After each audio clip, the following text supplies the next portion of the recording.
정관용의 지금 이 사람.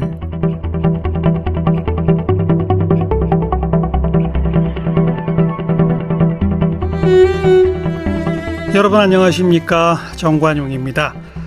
백신 접종을 하고 있지만 이 코로나19 팬데믹이 사그러들지 않으면서 사회적 갈등과 범죄도 늘어나고 있습니다. 우리나라뿐 아니라 세계 곳곳에서 시위, 폭동도 있고요.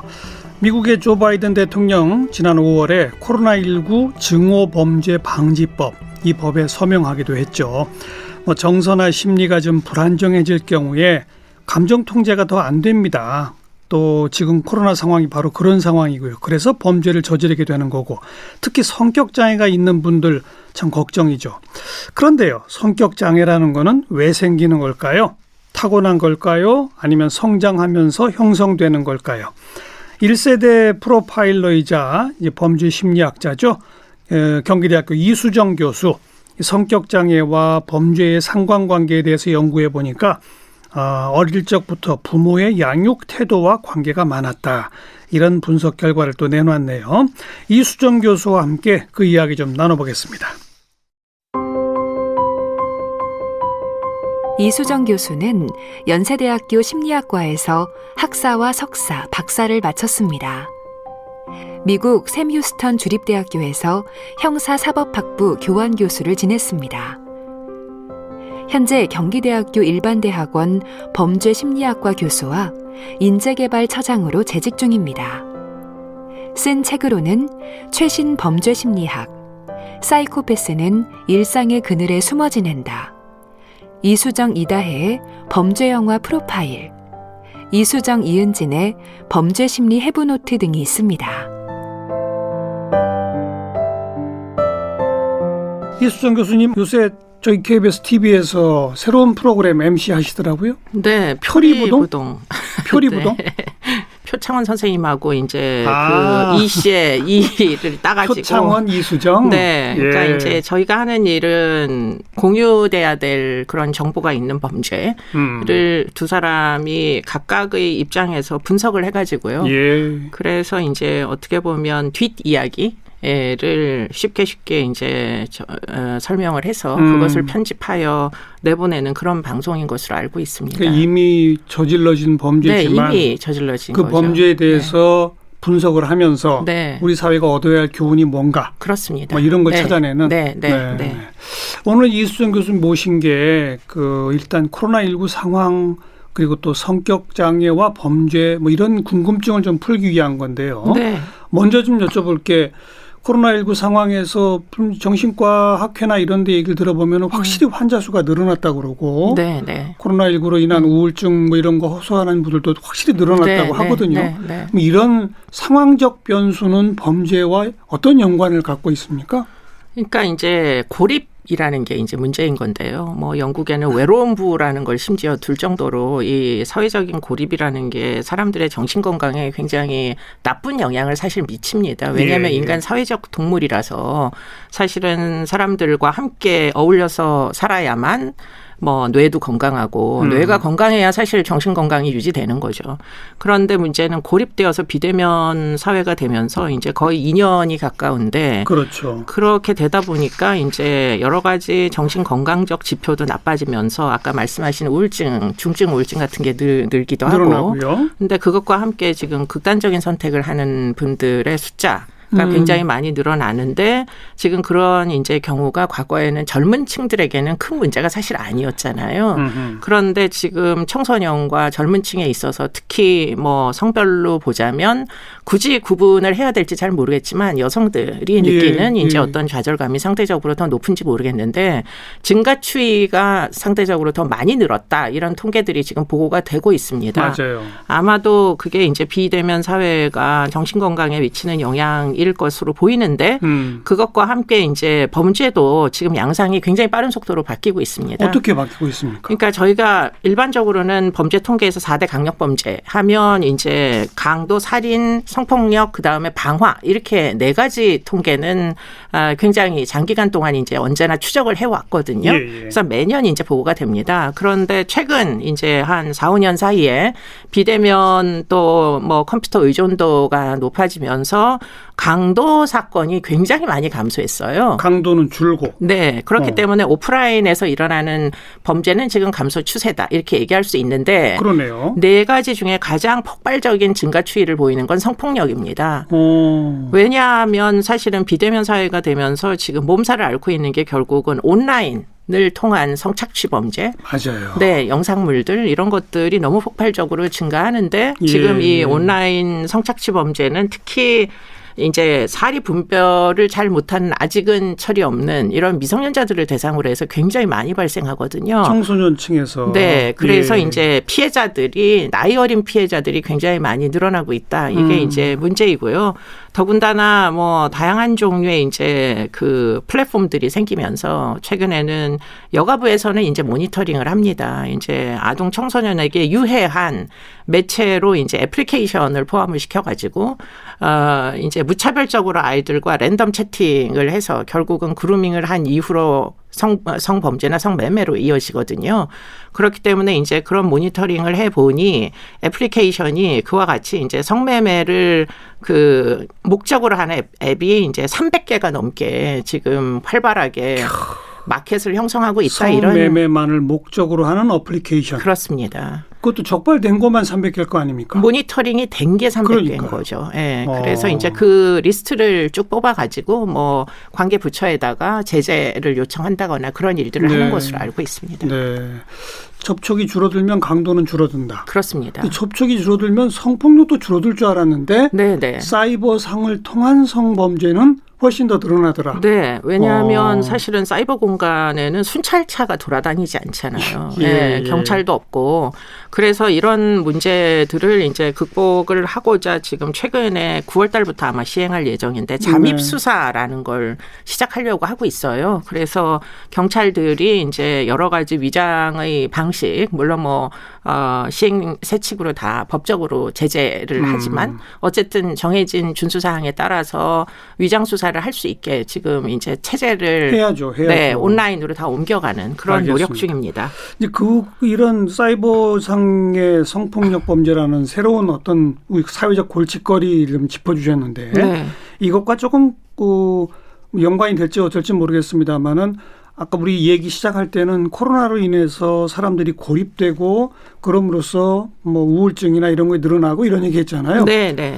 그런 그 우울증 같은 것들이 늘어나는 상황이 예를 들면 무슨 폭력이나 살인이나 이런 것을 증가시킨다. 이런 연구 결과는 아직은 없습니까? 그런 연구 결과도 지금 미국의 의회에서는 이미 뭐 꽤 오래 전부터 총기 난사 사건들에 대한 분석을 사실 하고 있거든요. 그래서 아마 이번에 증오범죄에 대하여 대통령이 미국에서 입법을 아마 하는데 동의한 것으로 보입니다. 증오범죄 방지법 서명했습니다. 네, 그렇습니다. 근데 이제 그게 사실은 일상적인 스트레스 수준이 높아지면 그러면 스트레스를 해소할 길이 없잖아요.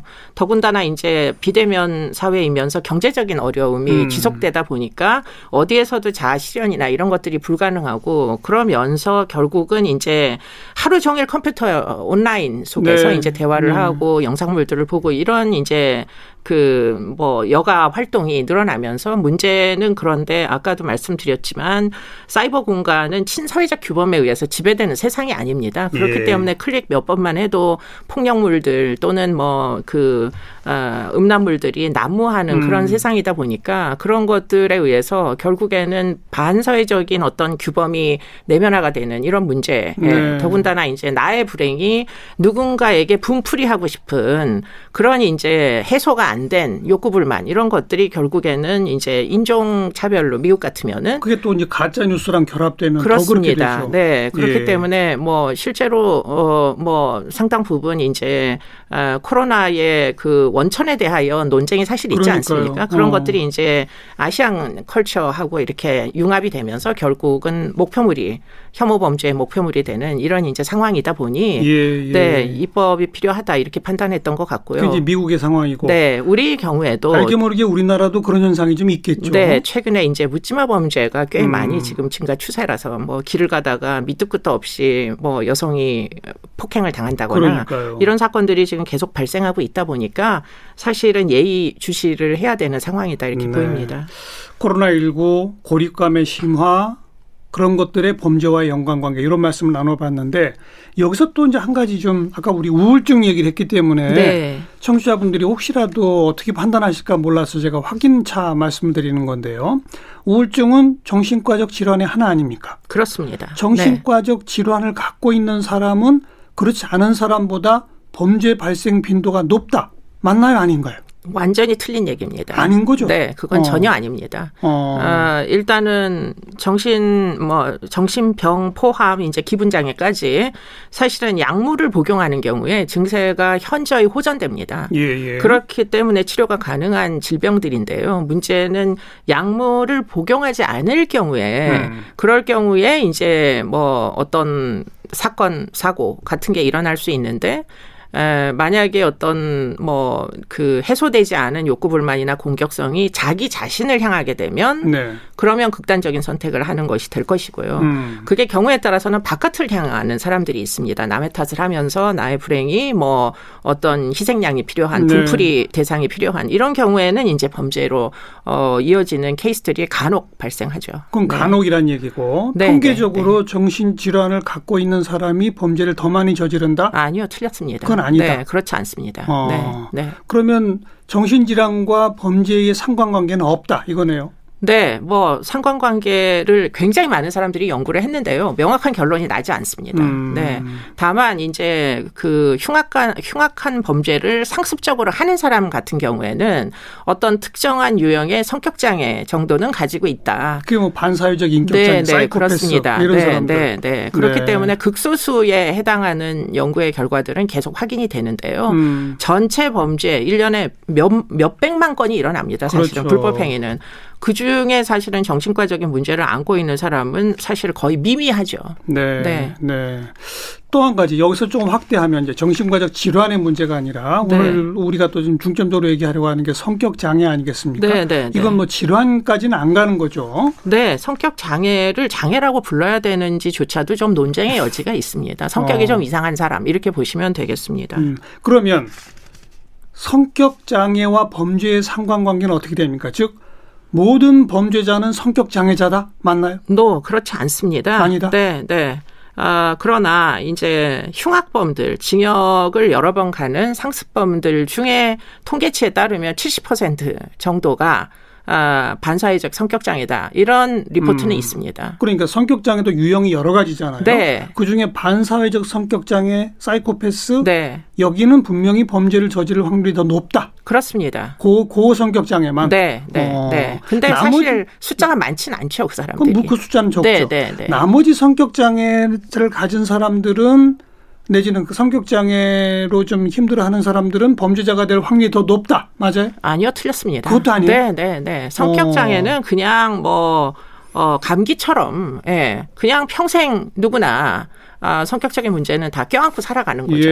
그렇기 때문에 그게 꼭 범죄로 이어진다는 그 인과관계는 어디에서도 확인이 안 되고요. 네. 성격장애 중에서도 이제 타인에 대한 배려심이 없는 그런 이제 사람들의 경우에는 타인에게 해코지를 할 수 있는 가능성은 있다. 이렇게 보시는 게 맞겠죠. 특정한 몇 유형의 성격장애만. 그렇습니다. 저희가 생각할 때는 이제 비군이라고 이야기하는 그런 유형의 성격장애 적어도 한 4개 정도 구분이 되는 그런 특이성들은 이제 타인에 대한 B군이 뭐예요? A군, B군, C군으로 나누거든요. 성격장애를 크게. 그런데 이제 B군은 굉장히 자기중심적이고 이기적인 사람들이에요. 그러다 보니까 타인에 대한 배려심이 없어서 그래서 쉽게 해코지를 하고 타인의 희생을 강요하고 조정하고 이런 스타일의 행동을 하죠. 네. A군은 예를 들면 어떤 겁니까? A군은 이제 현실, 어떻게 보면 보통 사람들이 생각하는 현실 판단 능력과는 약간 거리가 있는 이런 경우가 이제 A군에 해당하는데 제일 그 좋은 사례 중에 하나는 이제 스토커들을 한번 생각을 해보시면 이해가 쉬울 것 같은데. 편집증? 이런 쪽. 네. 그러다 보니까 연예인들, 최근에도 그런 연예인이 있었던 것 같은데 어떤 사람이 청와대 게시판에 어떤 여자가 특정 아주 인기가 좋은 젊은 남자 가수와 자기가 사귀던 사이인데 네네. 그런데 이제 이 사람이 자기를 계속 무시하고 괴롭힌다. 말을 안 들어준다. 뭐 이런 민원을 국민청원 게시판에다 올린 적이 있어요. 근데 그 가수는 전혀 사귄 적이 없는 사람인데. 그렇죠. 그런데 이제 문제는 이런 식의 어떤 어떻게 보면 사고장애죠. 그런 식의 이제 편집증적인 사고를 지속적으로 해오다 보니까 본인의 이제 일상생활이 무너지는 것은 물론이고 이제 사실은 그 가수도 굉장히 많은 오해. 네. 네. 그러니까 그런 A군 유형은 범죄를 더 많이 저지른다는 건 또 아닌 거고. 그렇죠. 범죄를 저지른다기보다 취약성이 있기 때문에 계속 평생 살면서 해프닝이 계속 이런 네. 그런 종류의 이제 알겠군요. 문제들을 일으키죠. B군 유형은 아까 말씀하신 남에 대한 배려심이 없는 그런 네, 쪽. 그렇습니다. 거기에 이제 반사회적 인격 장애도 네, 들어가는 그렇습니다. 거고. 네. 그쪽은 범죄 발생과 연관성이 좀 있다. 네. 그러니까 C 유형은 뭡니까? C 유형은 이제 저 같은 사람이 이제 해당하는데요. 불안이 높은 사람들입니다. 이수정 교수님도 성격 장애예요? 네. 누구나 성격이 좀 특이한 부분은 있죠. 장애라고 지칭할 정도로 심각한 건 아니지만 그러나 이제 저 같은 경우에 약간의 강박 같은 게 있거든요. 그렇기 때문에 이제 뭐 실수할까 봐 걱정하고 이런 쪽에 이제 또는 뭐 스트레스가 많으면 네. 뭐 발표 불안이 있다거나 이런 사람들 같은 경우에는 C군에 해당하는 그런 불안 관련 문제들을 안고 있죠. 예. 그런 강박이나 불안 이런 게 있는 분들은 범죄와는 어떤 관계가 있어요? 관계 없는 거죠? 뭐 크게 관계는 없죠. 제가 뭐 그런 불안이 있다고 범죄를 저지르는 건 아니니까요. 네. 네. 그러면 이게 무슨 정신과적 질환이 범죄를 더 많이 이야기한다. 절대 아니다라고 하셨고. 네, 아닙니다. 성격 장애도 범죄를 더 많이 한다. 아니라고 하셨어요. 네, 특정한 네. 면 유형만이 네, 그렇다고 하셨고. 네. 그럼 범죄는 왜 생기는 거예요? 범죄는 제일 그 공통적인 분모는 많은 그 사회학자들은 이제 빈곤이 문제다 이런 얘기는 사회적 요인. 네, 예. 언제나 일치하고 앞으로도 내내 일치할 것이고, 예. 근데 문제는 해결을 못하는 게 그렇죠. 이제 문제이고요. 그런데 사실은 그런 문제는 소소한 재산 범죄들을 유발하기 때문에 뭐 누구의 인명이 손실되거나 또는 누가 성폭행 피해를 입거나 이런 거하고 약간 거리가 있기 때문에 물론 뭐 다 해결을 하면 참 좋겠죠. 그래서 뭐 많은 정책들이 있습니다만 그 다수를 저희 심리학자들은 이제 관심 있어 하는 그 사람들은 아니고요. 저희 같은 경우에는 이제 범죄자들의 개인 내적인 문제가 있을 시에 이 뭐 어떤 중증 어떤 뭐 장애적 요인을 어떻게 극복을 해야 되느냐 이런 고민들을 사실 하다 보니까 뭐 상습범들 중에 그 중에서도 이제 대인 피해 사람을 죽이거나 또는 성폭행한 거다 이런 사람들을 주로 연구를 하는 거죠. 그렇군요. 예. 그러니까 강력범죄 그중에 또 상습범죄. 그렇습니다. 그쪽과 네. 성격장애의 관계. 네. 이런 걸 연구하시는 거로군요. 네. 저희가 이제 그 강호순 사건이 일어났을 때 강호순 사건이 사실은 겨울마다 여자들이 거의 3년 이상 사라졌던 사건이거든요. 연쇄 살인이었죠. 네, 네. 경기 남부권에서. 그래서 이제 검거하기 전에 현장을 좀 같이 한번 가봐달라고 해서 몇 명의 전문가들이 이제 봉고차를 함께 타고 여자들이 사라진 곳마다 이제 돌아다닌 적이 있어요. 그런데 문제는 뭐냐면 그런 식의 범죄가 한 명의 이제 피의자잖아요. 그렇죠. 그런 사람이 한 명이 나타나면 지역 경제가 싹 다 죽습니다. 그렇죠. 다들 6시 무서워서. 이후에 불 켜진 곳이 없더라고요. 그렇죠. 네.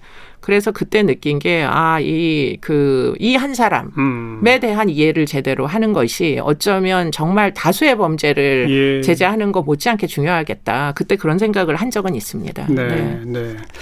이렇게 범죄자들하고 이렇게 상담하고 하는 프로파일링 작업을 오래전부터 해오셨잖아요. 네. 그 사람들이 술술술 자기 얘기를 해요. 잘 안 하죠. 네, 아주 천지 차이가 근데 있는 것이 판결 전 단계에서는 각종 거짓말을 다 합니다. 그러니까 거짓말이라는 게 정말 뭐 본인에 대한 수사의 방향을 고의적으로 틀기 위해서 허위 정보를 이제 제공하기도 하지만 인간이라는 것 자체가 굉장히 좀 자기 방어적이잖아요. 그렇죠. 그렇기 때문에 정말 고의적인 거짓말이라기보다 뭐 이야기를 하다 보면 뭐 나중에 알고 보면 거짓말인데 본인은 그것을 인식하지 못한 채 뭐 어떻게 보면 체면 치레를 하느라고 하는 이야기들인데 객관적이지 않은 이야기들을 하는 경우들도 많이 있습니다.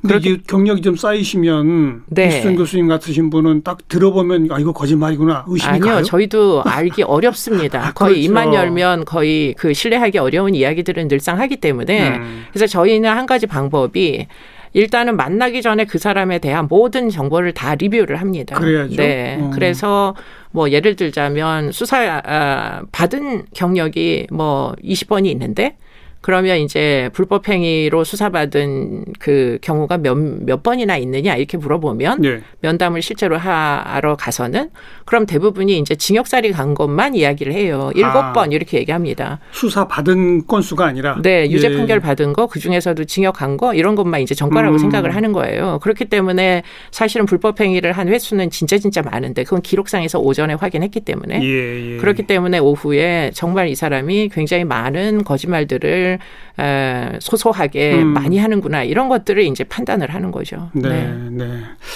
자, 그런 판단을 내리면서 또 유죄 확정된 후에 그 사람들의 성장 과정까지 좀 이렇게 제대로 분석을 해보면 성격 장애 같은 것들이 성장 과정과 연관이 깊습니까? 네, 그러니까 판결 전 단계에는 그와 같은 거짓말 무지하게 많이 하는데요. 판결을 일단 받고 나면 확정이 되고 나면 사람들의 태도가 확 바뀝니다. 그렇겠죠. 그러면서 이제 솔직한 자신의 얘기를 털어놓기 시작하거든요. 그러면 이제 그런 이야기들은 진짜 어떤 사적인 그런 뭐 본인의 개인적 경험까지 아주 솔직하게 털어놓는 경우들이 많이 있고요.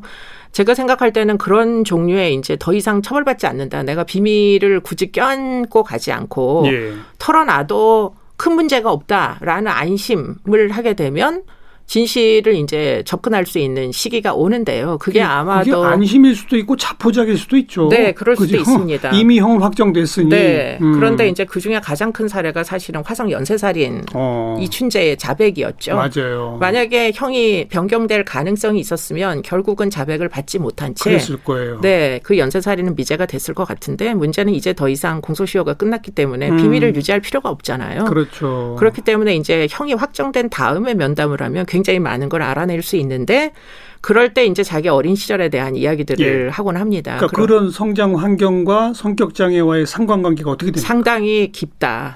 네, 뭐 어릴 때 그 뭐 올바른 정상적인 그런 이제 가정에서 사랑받으면서 크지 않으면은 그것이 이제 성격적인 문제를 유발하게 돼서 타인에 대한 배려심 없고 이기적이고 뭐 이런 이제 사람들로 이제 성장할 가능성이 높다. 이런 것들은 지속적으로 확인이 되더라고요. 그 어릴 때라는 게 몇 살 때를 얘기하는 겁니까? 보통? 이제 발달 심리학자들은 뭐 만 3세 또는 조금 더 커서 만 5세.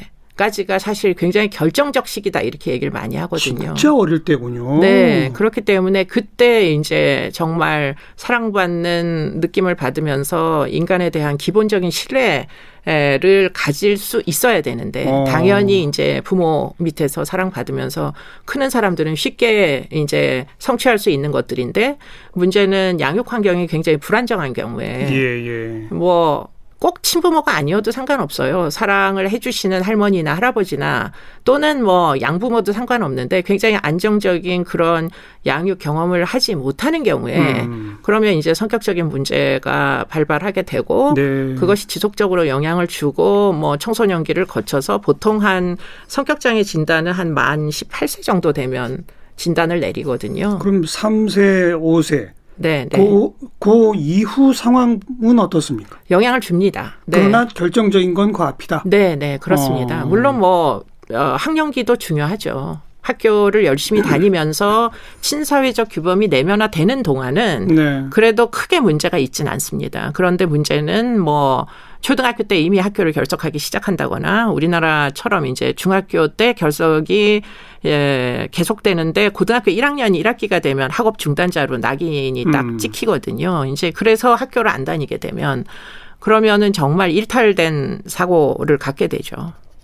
그러니까 청소년 학령기도 성격과 분명히 연관성이 있다. 그렇습니다. 하지만 그것보다 이전에 결정적인 건 0세부터 3세, 그렇습니다. 내지는 0세부터 네, 5세. 네, 그리고 어찌 네. 보면은 그 0세에서 3세, 5세 사이에 뭔가 어떤 문제가 있으니까 학령기 때 학업 중단하고 뭐 이렇게 되는 거 있을 그럴 수도 있겠죠. 개연성이 높죠. 그런 걸 네, 수도 있죠. 네, 네, 네. 서구학자들은 한 발 더 앞서서 유전적 소양을 이야기하는 학자들도 심지어는 있습니다. 있어요? 네. 그거는 아직 뭐 확정적인 건 아닙니까? 네, 그게 사실은 굉장히 어려운 문제죠. 뭐 인간이라는 게 네이처가 중요하냐, 널처가 중요하냐 이런 문제인데 뭐 지금까지 누구도 깨끗하게 입증을 못했고요. 예. 앞으로도 쉽지는 않아 보이는데 유전적 소양이라는 게 있다. 이런 설들은 나름 설득력을 얻고 있고요. 우리가 이제 다 큰 사람들에 대하여선 성격이라고 얘기하지만 아주 어린 아이들도 기질이라는 게 있어가지고. 있죠. 네. 그 기질은 타고날 때부터 약간씩 다르다. 유전적으로. 네. 엄마랑 아빠가 똑같아도 형제 간에도 사실 기질이 조금씩 다르잖아요. 맞아요. 그게 성격에 어떻게 보면 가장 기초적인 분모가 된다 이렇게 얘기를 하죠. 그러나 이건 아직 과학적으로 입증까지 된 건 아니고. 네. 입증이 됐다고 얘기하기는 어렵습니다. 유전적 네. 요인도 좀 있을 거라고 추정은 된다. 네. 네. 네. 확정적으로 입증된 거는 0세에서 3세, 5세 그 어린 시절의 양육 환경과 성격 장애는 분명한 상관관계를 갖더라. 네, 상당한 영향을 준다. 네. 그 양육 환경을 거칠게 말하면 아주 방치된 상황과 반대로 아주 억압적 상황으로 말할 수 있잖아요. 네. 뭐. 방치되면 어떤 유형이 나오고 억압되면 어떤 유형이 나옵니다. 그런 이제 공식은 명확하지는 않은데요. 예. 뭐 이론가들마다 설들은 많이 있습니다. 그렇기 때문에 너무 방치되면 뭐 이렇게 약간 나태하면서 루즈하면서 좀 이렇게 관용적일 수도 있겠지만 그러나 이제 뭐 너무 허용적으로 이제 크다 보면 그것이 나중에 법을 지키는 일종의 법을 지킨다는 건 고통이잖아요. 본능에 반하는 이제 규칙들이니까 그런 것들과 계속 충돌하는 지점들이 네, 생긴다 이런 얘기를 하시고 또 너무 강압적이면 문제가 없는 것처럼 보여요. 그래서 이제 꾹꾹 참고 있다가 나중에 어느 날 갑자기 뭐 한꺼번에 확 폭발하는 그런 경우도 있어서 이제 전형적인 사건 중에 존속살해 사건 이런 것들 보면 사실은 부모님이 평상시에 걔가 그렇게까지 문제가 있는 거를 모르는 부모들도 꽤 많이 계시더라고요. 네. 어려서 아주 강압적으로 자란 아이가 참다가 터져 나와서 존속 살해로까지 가는 경우들도 있더라 이런 얘기로군요. 그렇습니다. 뭐 이미 이제 알려진 사건이라 제가 그 말씀을 드리면 이은석 사건이라고 사실은 명문대 이제 학생의 이제 사건 같은 것은 사실은 모든 사람이 다 모범생인 줄 알았거든요. 근데 그게 아니라 불만 표현을 했었어야 되는데 그게 하나도 해소가 안 되다 보니까 강압적인 부모 밑에서 알겠습니다. 결국은 폭발된 사건이었죠. 자, 정신장애가 범죄를 일으키는 것 아니다. 성격장애도 범죄를 일으키는 것 아니다. 그러나 몇몇 성격장애는 우리가 사회적으로 분석을 꼭 해야 된다. 왜? 그 성격장애가 저지른 연쇄, 중증 그런 범죄로 인해 국가가 받는, 사회 전체가 받는 충격이 너무 크기 때문이다. 그렇습니다. 이런 말씀들 들었는데 그러면 구체적으로 어떤 성격장애가 어떤 형태의 범죄로 나타나게 되는지 이런 거는 이제 내일 또 만나서 좀 말씀을 듣겠습니다.